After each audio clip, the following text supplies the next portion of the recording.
In the coming 5 minutes, you will know the history of the 5 types of chemotherapies, how each class of them was discovered, and how does it function on a molecular level. So let's begin with the first discovered type of chemotherapy, which is the alkylating agents. Their first use was during the World War I by the German army. They invented a deadly yellow-colored gas that has a unique mustard smell, later called mustard gas. The soldiers who got exposed to this gas suffered from a depletion of white blood cells and punctures in the bone marrow and the lymph node tissue. Back then it was well known that there is a disease characterized with increased white blood cells. Those white blood cells accumulate specifically in the lymph nodes, causing a form of tumor called lymphoma. Researchers thought of repurposing the active agent of this gas, called nitrogen mustard, to be tested on a mouse with a transplanted lymphoma tumor. Fortunately, the mouse showed clear tumor mass shrinkage, declaring the first anti-cancer alkylating drug through history. You are probably now asking yourself, how does this drug work on the cell level? How could it inhibit the cell division? The alkylating agents were named alkylating after their intracellular mechanism. They irreversibly bind to the DNA via an alkyl group in a molecular phenomenon called cross-linking that can happen with the same strand or between two opposite strands. This binding event inhibits the cell or prevents it from replicating its DNA, subsequently completely abolishing its division or its multiplication. Now let's move to the next type of chemotherapies, which is the false analogues. In 1954, scientists were exploring which tissue will have the highest absorption rate of a nucleic acid called uracil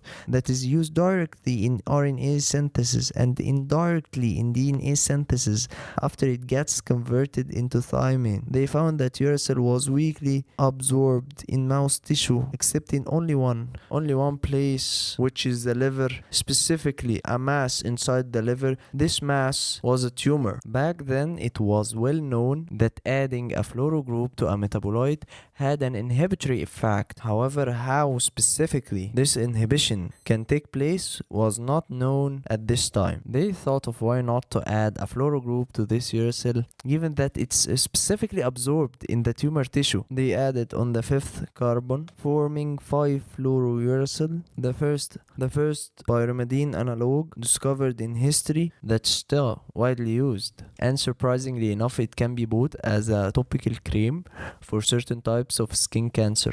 Let's jump into the mechanism of action. These compounds are called antimetabolites, and from their name, they are compounds that oppose the metabolic actions with a nearly identical chemical structure that allows the compound to enter the active site without allowing neither the metabolic action nor the detachment of the compound from the active site.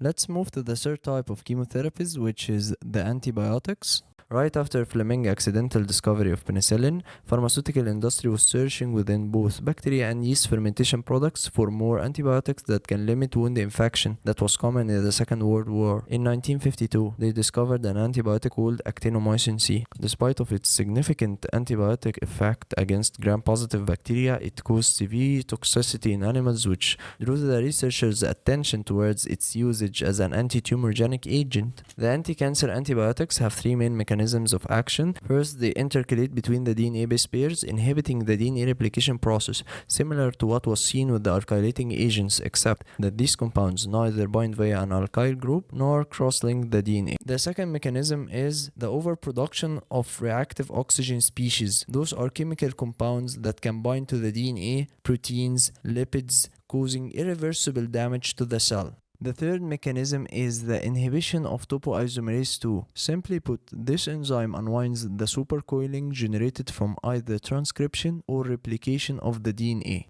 The fourth type of chemotherapies are the microtubule inhibitors. In late 1950s, 40 years after the discovery of insulin, researchers were testing several chemical compounds on a diabetic rabbit, seeking an alternative treatment for diabetes. A drug called vinblastine showed unexpected results. It exposed the rabbit to bacterial infections. After investigation, it appeared that the drug was cytotoxic for the fast-dividing white blood cells and exposed the rabbit to bacterial infections. And most importantly, it was the first microtubule microtubule inhibitor discovered in history. Moving to the mechanism of action, microtubules inhibitors or mitotic inhibitors are named after their ability to inhibit the dynamics of microtubules needed to complete the mitotic phase during the cell cycle. There are two classes of microtubule inhibitors. The first one inhibit the polymerization of the microtubules, preventing the alignment of chromosomes at the equator. The second class inhibit the depolymerization or disassembly of microtubules, preventing the separation of sister chromatids at the anaphase.